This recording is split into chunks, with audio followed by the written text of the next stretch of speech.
오늘 우리에게 주신 하나님 말씀은 민수기 13장 30절에서 33절까지입니다. 구약성경 217면에 있는 민수기 13장 30절에서 33절 말씀, 저와 여러분 한 구절씩 교독하겠습니다. 갈렙이 모세 앞에서 백성을 조용하게 하고 이르되 우리가 곧 올라가서 그 땅을 취하자 능히 이기리라 하나, 그와 함께 올라갔던 사람들은 이르되 우리는 능히 올라가서 그 백성을 치지 못하리라. 그들은 우리보다 강하니라 하고 이스라엘 자손 앞에서 그 정탐한 땅을 악평하여 이르되 우리가 두루 다니며 정탐한 땅은 그 거주민을 삼키는 땅이요 거기서 본 모든 백성은 신장이 장대한 자들이며 거기서 네피림 후손인 아낙 자손의 거인들을 보았나니 우리는 스스로 보기에도 메뚜기 같으니 그들이 보기에도 그와 같았을 것이니라. 아멘.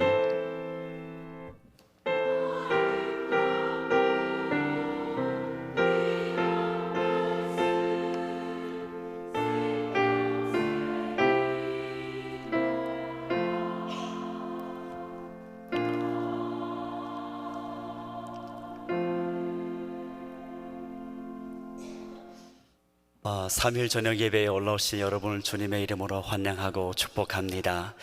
우리 좌우 앞뒤분과 한번 인사 나눠볼까요? 사랑합니다. 축복합니다. 한 번 더 고백해볼까요? 하나님은 진하게 성도님을 사랑하십니다.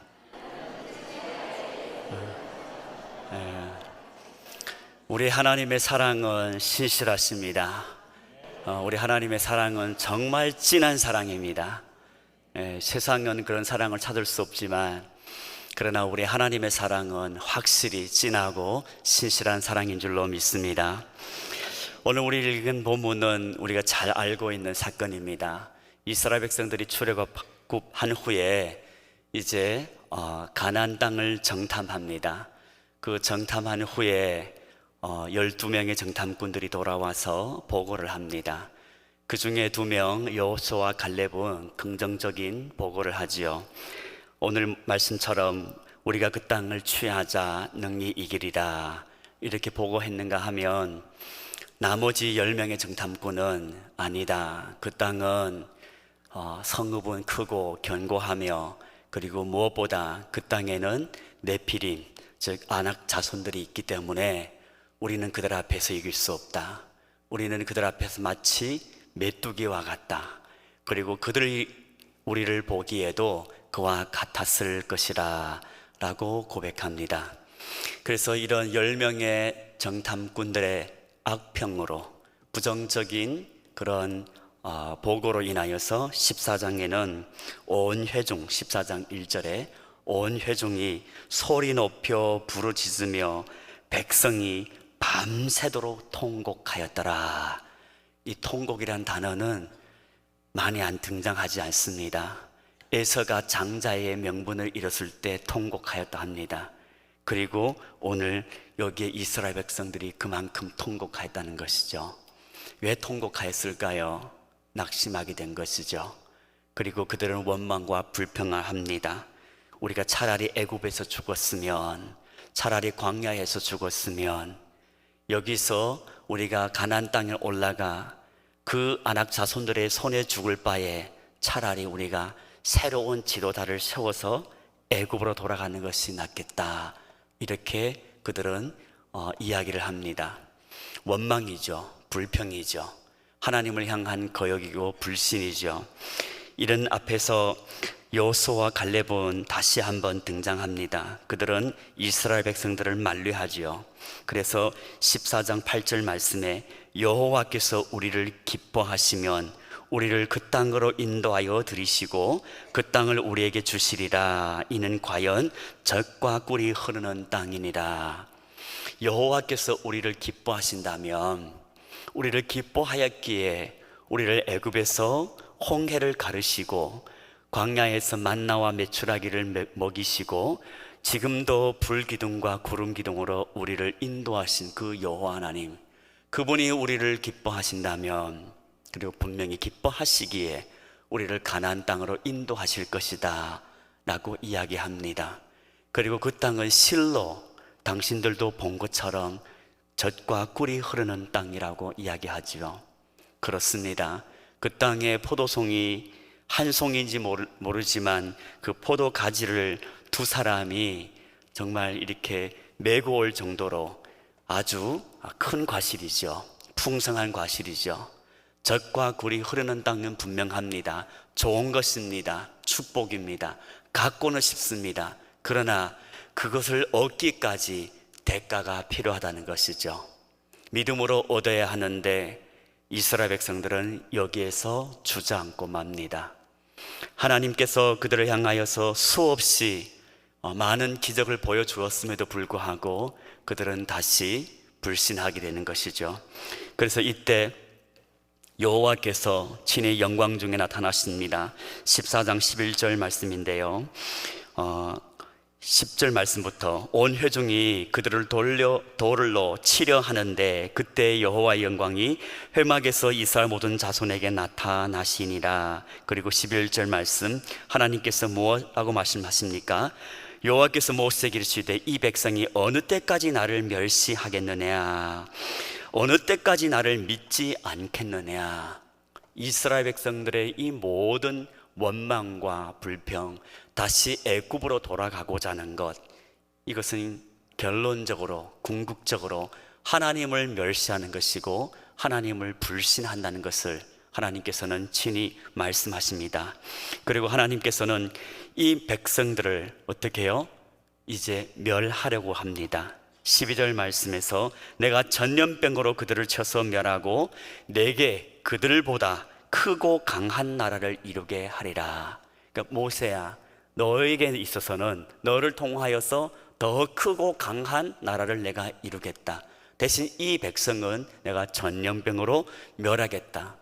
이때 모세는 중보자의 역할을 하시죠. 나와서 간구합니다. 모세는 아주 지혜롭게 하나님 앞에 간구하였습니다. 먼저는 하나님께서 능하신 손으로 이스라엘 백성을 애굽에서 구원해 광야까지 오셨는데 여기서 그들을 버리신다면 분명히 애굽 백성들이 저 가나안 땅에 있는 여러 이방 나라들을 향하여서 여호와께서 능력이 없으니까, 여호와의 능력이 여기까지니까 이 이스라엘 백성들을 포기했다고 그렇게 이야기하실 것입니다.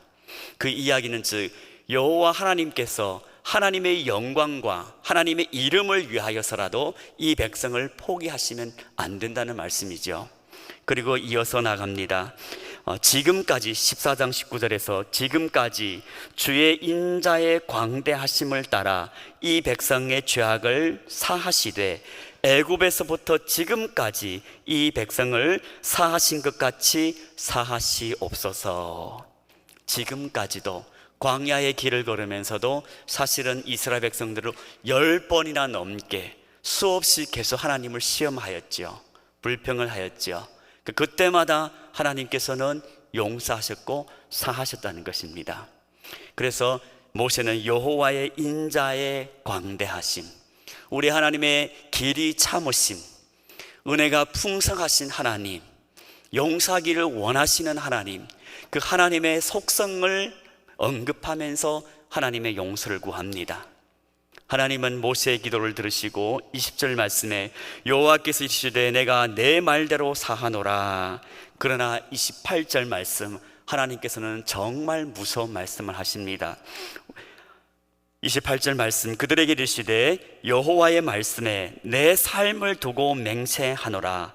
너의 말이 내 귀에 들린 대로 내가 너희에게 행하리니. 너희의 말이 내 귀에 들린 대로 너희에게 행하리니. 너희가 차라리 이 광야에서 죽었으면 좋았겠다, 그 말대로 너희에게 행하신다는 것이죠. 여기서 우리 잠깐 그냥 스쳐 지나가면서 하나의 경각심을 가져야 된다면 우리의 입술을 함부로 아무 말이나 해서 안 된다는 것이죠. 우리의 입술의 말 하나님께서는 듣고 계신다는 말씀입니다. 그래서 하나님께서는 그 이스라엘 백성들의 원망과 불평한 그대로 결국은 출애굽 1세대 20세 이상의 그 모든 백성은 광야에서 이제 다 죽고 맙니다. 여호수아와 갈렙 외에는 다 그대로 광야에서 엎드려지게 되죠. 여기서 우리는 한 가지 이런 질문을 던져봐야 합니다. 가나안 정복을 앞둔 출애굽 2세대, 사실은 모세오경은 출애굽 2세대에게 주어진 책입니다. 그들의 할아버지, 아버지 세대는 이미 광야에서 넘어져서 엎드려졌습니다. 죽었습니다. 그리고 40년 되었을 즈음에 이제 요단강을 건너고 저 가나안 땅으로 들어가 가나안 땅을 정복해야 하는 이 2세대 앞에 이 말씀이 어떻게 다가왔을까요? 그들이 이 말씀을 들으면서, 그리고 이 역사적인 사건을 다시 뒤돌아보면서, 그리고 그들 자신도 없지 않아 하나의 증인으로서 그들의 할아버지, 그들의 아버지, 그 원망과 불평을 했던 사람들은 이미 40년이라는 세월 속에 이 광야에서는 다 돌아가셨기에 그들은 이 말씀을 어떻게 받아들이고 어떻게 반응을 해야 할까요? 환경 앞에서 이제 요단강을 건너고 여리고 성과 함께 가나안 땅을 향하여서 여전히 그 땅에는 아낙 자손들이 있을 것이고 여전히 그 땅에는 견고한 성들이 그대로 있을 텐데, 그 땅을 향하여서 하나님의 약속을 붙잡고 나아갈 것인가, 아니면 그들의 아버지, 할아버지 세대처럼 불평, 불만하고 그리고 주저앉고 이대로 이 광야에서, 어쩌면 요단강 동편에서 그들의 생을 마감할 것인가, 그들은 선택을 해야겠죠. 우리의 삶에도 늘 선택의 연속에 놓여 있습니다. 매일과 같이 우리는 하나님의 말씀대로 살아가야 할지, 아니면 지금까지 나에게 주어진 환경에 따라서 그 환경에 의하여 내 삶을 결정하고 내가 행동을 해야 할지 우리는 선택을 해야만 합니다. 백성들은 상황을 잘 분석하였습니다. 이스라엘 백성들은 그 땅은 분명히 견고한 성이 있었습니다. 그 성은 나중에 정말 50년이 지난 뒤 갈렙에 의하여서 그 성은 정복됩니다. 쉽지 않은 성입니다. 그리고 아낙 자손들은 정말 그들을 상상만 해도, 그 앞에 서기만 해도 떨리고 위축될 수밖에 없습니다. 그들의 판단은 합리적입니다. 인간적인 편으로서는 싸워서는 승산이 거의 없습니다. 현실적으로 판단했을 때 가능성은 희박했던 것이죠. 그래서 그들은 원망하고 불평하는 이 결론으로 이제 애굽으로 돌아가고자 하는 그 결정을 하게 된 것이죠. 그러나 여기에서 그들의 결론은 이 내리기까지 합리적이고 이성적이고 정말 그들의 생각에 의하여서 맞다고 판단될지 모르지만 결국은 틀렸다는 것을 성경은 우리에게 말씀해 주고 계시죠. 그들의 결론은 어리석었다는 겁니다. 이유는 하나님을 배제하였기 때문이죠. 하나님께서 애굽 땅에서 그들을 홍해를 가르시고 수많은 기적과 함께 그들을 인도하시고 그들 지키시고 그들의 먹을 것과 입을 것 공급하였음에도 불구하고 지금 이 환경 앞에 그들은 하나님이 전혀 계시지 않는 것처럼 하나님을 그들의 삶의 영역 밖으로 내밀고 하나님을 배제한 채 그들은 결정을 했다는 겁니다. 우리의 삶에도 순간순간마다 환경이 다가올 때 두려울 수 있습니다. 위축될 수 있습니다. 그리고 우리의 인간적인, 죄성을 지닌 인간적인 우리의 옛자아를 동원하여서 합리적인 판단으로 우리는 쉽게 어쩌면 방법을 구해낼 수 있습니다. 그러나 그때마다 우리는 늘 기억해야 합니다. 이 결정을 내리기까지 하나님은 과연 이 가운데 계시는가? 특별히 우리가 가정에서든 교회에서든 아니면 우리가 어떤 공동체에 있든 우리가 어떤 리더의 자리에 있다면, 그리고 어떤 발언권을 가진 자리에 있다면 더욱 우리의 그 말 한마디, 그 결정 하나가 중요한 역할을 한다는 것이죠. 10명의 정탐꾼, 그들 역시 10지파의 리더들이었습니다. 대표였습니다. 하지만 그들의 이 결정을 내리기까지, 온 백성이 이 결정을 내리기까지, 애굽으로 돌아가고자 하기까지 그들의 삶 속에서는 하나님께 묻지도 않았습니다. 그리고 하나님께서 행하신 일들을 뒤돌아보지도 않았습니다. 단지 앞으로 지금 우리가 다가서야 하는 저 아낙 자손들 앞에, 헤브론이라는 저 거대한 성 앞에 어쩌면 우리의 목숨이 위험할지도 모르니, 어쩌면 우리가 생명의 대가를 치러야 할지 모르니 그 앞에서 주저하고 그들은 어리석은 결정을 했다는 것이죠. 합리적일 수 있습니다. 그러나 그것은 꼭 좋은 결정은 아니라는 것이죠. 오래전에 이런 문구를 본 적이 있습니다. 굿이란 단어와 영어로 god란 단어에서 god를 빼면 0이 되는 거죠. 아무리 합리적이고 아무리 좋은 것 같아도 그 가운데 하나님이 없으면 아무것도 아니란 것이죠. 그러나 아무것도 없는 것 같지만 그 가운데 하나님이 계시면 그것은 선한 것이라는 것이죠. 우리의 삶의 순간순간마다 다가오는 모든 선택의 기로에서 그 앞에서 하나님이 함께 하시고 임마누엘의 은혜가 함께하는 축복이 있기를 예수님의 이름으로 축복합니다. 하나님이 행하신 일들을 친히 보고 그들은 경험하였습니다. 그러나 현실은 현실입니다. 우리의 삶에도 역시 마찬가지입니다. 어느 성도님이 믿음으로 살지 않고자 하는 사람이 어디 있겠어요? 우리는 다 믿음의 가문을 이루기를 원합니다. 우리는 다 믿음의 아브라함처럼 어쩌면 세세에 이름을 남길 만한 믿음의 사람 되기를 원하잖아요. 아닌가요? 네. 그게 다 우리의 공통의 꿈이잖아요. 믿음으로 살고 믿음의 가문을 채우고 믿음의 유산을 후손들에게 물려주는 것. 그러나 현실은 만만치 않다는 거죠. 호락호락하지 않다는 것이죠. 우리로 불안한 것은 누구나 부인할 수 없습니다. 그것은 현실입니다. 피부로 다가옵니다.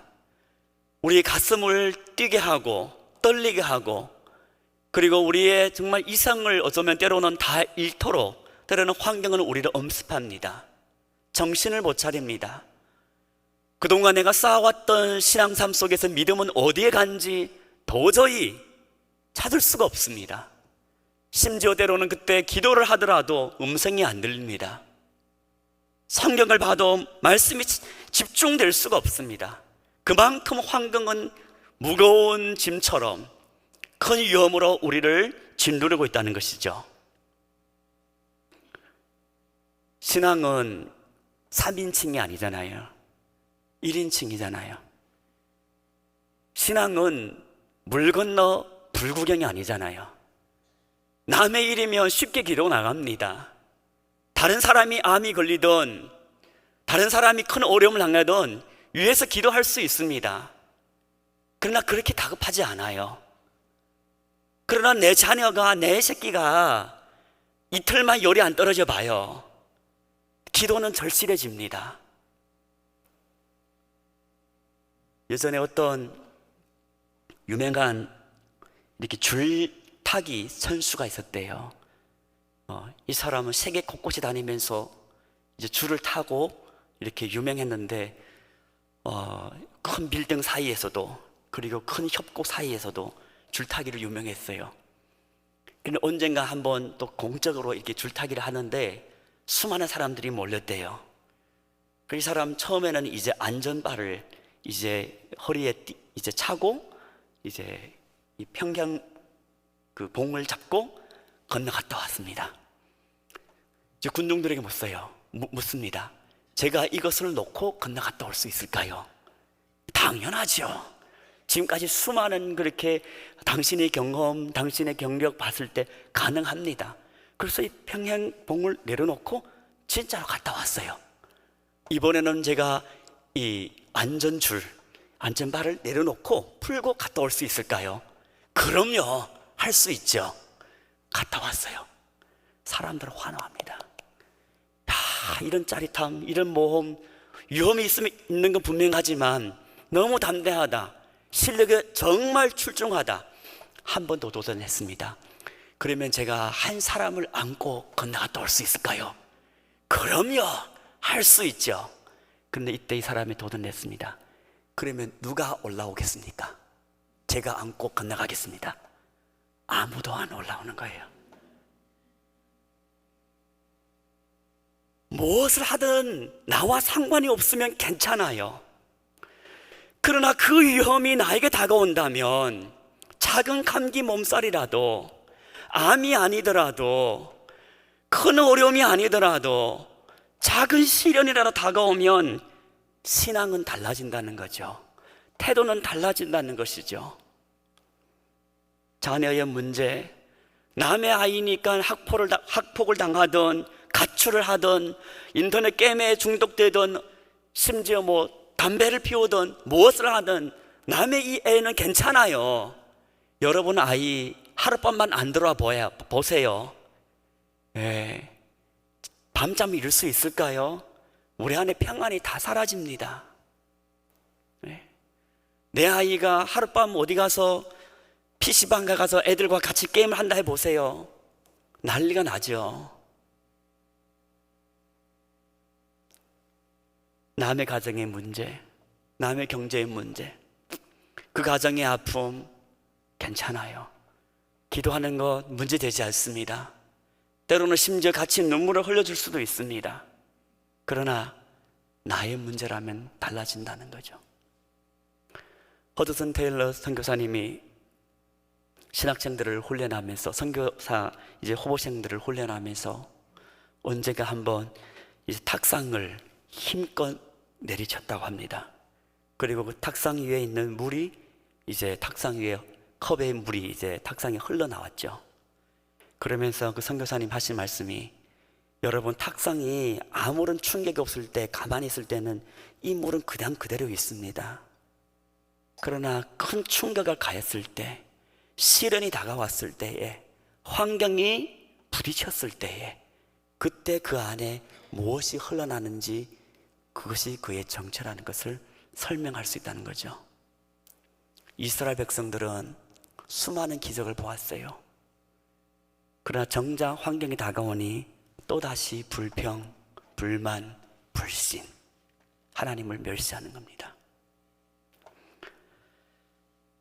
환경 앞에서 저와 여러분의 삶 속에서 하나님의 행하신 일들을 기억하며, 무엇보다도 그 하나님이 살아계시고 신실하신 하나님이신 것을 늘 기억할 수 있는 저와 여러분 되기를 간절히 소망합니다. 우리의 삶의 이런 환경의 문제뿐만 아닙니다. 때로는 우리 내면의 문제도 많습니다. 많은 경우에 우리는 사람들과 대화를 하면 심리적인 문제가 있다는 것을 느낄 수가 있습니다. 너무 쉽게 자기 연민에 빠져요. 그리고 어떤 사람들은 너무 쉽게 사람을 판단합니다. 너무 교만하다는 것이죠. 자기 연민에 빠지든 교만에 빠지든, 아니면 환경의 탓을 너무 쉽게 합니다. 모든 것을 다 환경의 탓을 돌립니다. 나는 금수저로 태어나지 않았어. 나는 가지고 태어난 거 없어.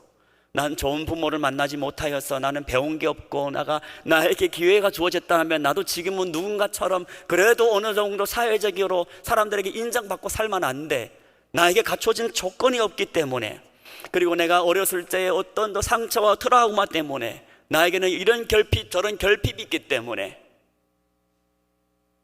환경만 바라보고 내 자신을 보았을 때 나는 메뚜기와 같다. 스스로 자기 자신을 그렇게 판단한다는 거죠.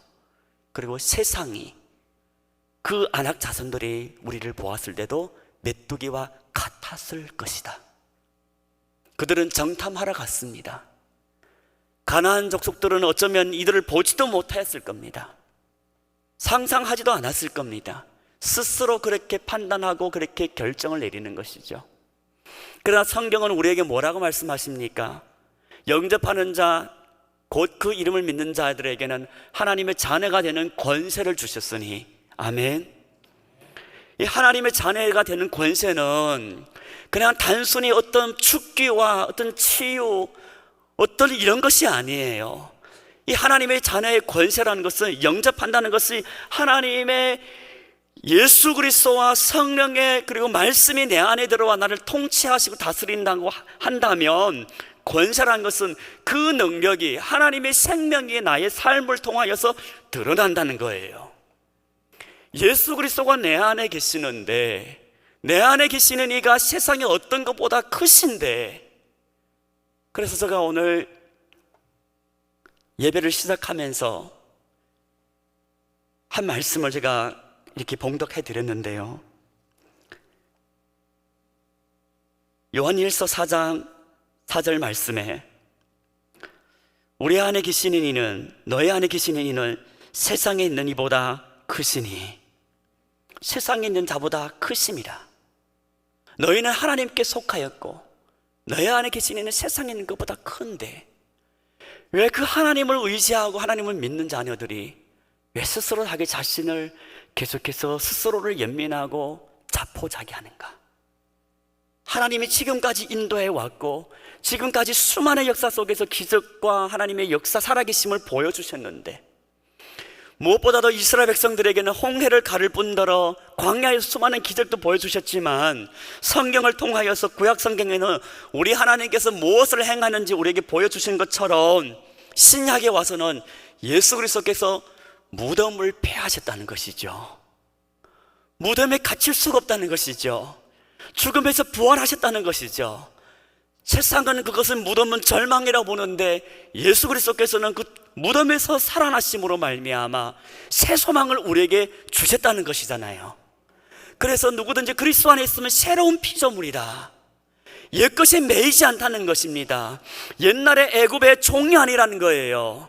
더 이상 바로의 호령을 듣지 않아도 된다는 겁니다. 이제는 여호와 하나님의 군대로서, 자유민으로서 약속의 가나안 땅을 정복할 수 있는 하나님의 택하신 거룩한 백성이라는 것이죠. 이 안목이 또한 저와 여러분, 우리 자신을 바라보는 하나님께서 주시는 은혜의 안목이 되기를 예수님의 이름으로 축복합니다. 마지막으로, 우리의 삶 속에서 우리는 수없이 도전해 본 적이 있을 겁니다. 그러나 우리는 자주 실패합니다. 넘어집니다. 그래서 도저히 이제는 더 이상 도전하고자 하는 그런 의욕도 안 생길 수가 있습니다. 그것은 우리의 죄성입니다. 너무 완고합니다. 뿌리가 너무 깊습니다. 옛 자아가 안 죽어갑니다. 왜 나 자아가 이토록 못된지, 왜 이 죄악은 자꾸만 내 속에서 계속 꿈틀이고 죽지 않는지, 나의 교만, 나의 허영심, 사람으로부터 인정받고자, 사람들에게서부터 그래도 내가 무엇인가를 자꾸만 사람에게 관심받고 사람에게 주목받고자 하는 이런 마음들, 그리고 자꾸만 내 안에서 솟구치는 이런 욕망들, 육신의 정욕, 안목의 정욕, 이생의 자랑, 이런 것들이 자꾸만 우리를 괴롭히는 것이죠. 내 힘으로는 안 되지요. 안악자손과 같습니다. 해봤는데 안 되더라는 거예요. 그럼 오늘 다시 말씀을 붙잡고, 우리 하나님께서 예수 그리스도를 통하여서 죽음을 이미 패하시고, 이미 사망을 향하여서 사망아 너의 권세가 어디 있느냐, 이미 부활의 첫 열매가 되셔서 우리에게 산 소망을 주신 예수 그리스도께서 이미 죄악을 이기셨다는 확신을 가지고 우리 다시 한번 용기를 낼 수 있는 저와 여러분 되기를 진심으로 소망합니다. 하나님은 신실하십니다. 오늘 말씀을 통하여서 우리가 세 가지를 마지막으로 기억했으면 좋겠는데요, 먼저는 하나님을 기억하는 것입니다. 하나님의 행하신 일을 기억할 때 우리는 두 가지를 결국은 이렇게 생각할 수 있습니다. 첫 번째는 하나님께서는 능치 못하심이 없으십니다. 하나님은 우리를 새로운 피조물로 만드실 수 있습니다. 하나님께서는 지금도 역사하십니다. 하나님께서는 지금도 살아계시고 우주 만물을 통치하시고 우리의 머리털을 세실 뿐더러 공중의 참새 한 마리도 하나님께서 주관하고 계십니다. 그리고 그 하나님은 신실하십니다. 변함이 없으십니다. 예수 그리스도를 통하여서 우리를 사랑하신 그 사랑에서 아무도 끊을 수 없습니다. 그것이 하나님께서 역사 속에서 예수 그리스도를 통하여서 이미 우리에게 이루신 일입니다. 어떤 상황 속에서 우리는 이것을 잊지 않기를 소망합니다. 그리고 두 번째, 이 하나님의 사랑과 신실하심과 하나님의 전능하심을 우리가 의지하면서 하나님의 은혜 보좌 앞에 나가 기도해야 합니다. 기억할 뿐 아니라 기도해야 합니다. 하나님은 우리의 기도를 들어주십니다. 정말 들어주십니다. 믿음의 기도는 역사하는 능력이 많으십니다. 지금도 하나님은 기적을 베푸시기를 원합니다. 문제는 우리가 기도하는 때에 그냥 상식적으로 기도하고 그냥 습관적으로 기도하고 이 기도가 하나님께서 역사하신다는 믿음을 가지지 않고 기대하지 않기 때문에 그 역사가 일어나지 않다는 거예요. 꼭 우리가 누구를 찾아서 안수하고 기도해서 병 낫다, 그게 아니에요. 하나님, 우리가 저 아나조선들 앞에서, 우리가 저 헤브론 경관성 앞에서 이스라엘 백성들처럼 통곡하고 좌절하고 무너진 것이 아니라 나의 죄악을 가지고 하나님 애통하는 마음을 가지고 하나님 앞에 기도하면 그 심령은 하나님께서 위로해 주시고 그 견고한 죄악은 하나님께서 이기도록 역사하신 줄로 믿습니다. 마지막으로 우리가 기도할 때에, 또한 우리가 하나님 앞에 나아갈 때에 기도해야 한다는 것, 기대를 해야 한다는 겁니다. 기대를 할 때 순종하면서 기도하는 것입니다. 행동이 있어야 됩니다. 기도는 언제나 행동을 따릅니다. 내 앞에 있는 내가 삶에서 변화해야 할 부분들, 그것이 내 내면의 죄성이든 아니면 옛자아가 자꾸만 내 내면으로부터 내 마음에 있는 여러 가지 문제든 아니면 환경 앞에서 나의 위축된 떨림이든 그 어떤 문제이든 그 문제를 가지고 기도할 뿐더러 우리는 실제로 행동의 실천을 옮겨야 합니다. 행동에 옮길수록 우리의 믿음은 더욱 굳세집니다. 믿음의 발자취를, 그 발을 요단강에 내디딜 때에 요단강은 갈라집니다. 출애굽 1세대와는 다릅니다. 1세대는 믿음이 없었습니다. 그래서 홍해가 갈라진 후에 이스라엘 백성들이 건넜어요. 그러나 40년 광야를 통하여서 수많은 하나님의 신실하심을 보여주신 뒤 이제는 이스라엘 백성들이 믿음의 결단을 내려야 됩니다. 순종의 행동을 보여 그들은 실천해야 한다는 것이죠. 그리고 말씀 따라 여리고성을 돕니다. 그때 무너집니다. 그런 하나님의 행하신 일들을 바라보면서 우리의 믿음은 더욱 굳세지는 줄로 믿습니다. 우리 안에 착한 일을 시작하신 이가 그리스도 예수의 날까지 이루실 줄은 우리는 믿어야 하는 줄로 믿습니다. 하나님은 우리가 여기에 머무는 것을 원치 않습니다. 출애굽을 하였습니다. 하나님께서는 우리가 약속의 그 젖과 꿀이 흐르는 가나안 땅에 들어가기를 원합니다. 하나님은 우리의 삶에 이대로 만족하기를 원치 않으십니다. 하나님은 우리의 삶에 예수 그리스도가 다시 오실 때까지, 그 나라는 온전한 나라이지만 그때까지 우리의 삶에서 더욱 풍성한 성령의 열매가 맺기를 원하십니다. 우리가 더욱 믿음의 삶으로 살아가기를 원합니다. 우리가 더욱 빛과 소금의 역할을 감당하기를 하나님은 원하십니다. 때문에 저와 여러분, 우리의 삶에도 우리 자신을 향하여서 한 가지 이런 거룩한 욕망을 품어야 됩니다. 나의 영적 상태는 결코 여기에 멈춰 서지 않으리. 나는 이기고 또 이기리. 한 해가 지나고 또 한 해가 지나고 한 주가 지나고 또 한 주가 지날 때마다 조금씩 예수 그리스도의 장성한 분량을 향해 나아가며 영적 전쟁에서 승리하는 우리 모든 부모 가족들 되기를 예수님의 이름으로 축원을 드립니다. 이 시간 우리가 함께 하나님 말씀 붙잡고 같이 한번 기도하기를 소망합니다. 오늘의 말씀이 기도 제목이 됩니다. 우리가 함께 하나님 앞에 우리가 기도하면서 또한 기대하면서 하나님, 나 또한 지금의 이 환경 속에서 예수 그리스도를 의지함으로 승리하기를 원합니다. 이기기를 원합니다. 하나님, 나를 도와주시옵소서. 우리가 하나님 말씀 붙잡고 같이 한번 통성으로 기도하도록 하겠습니다. 다 같이 기도합니다.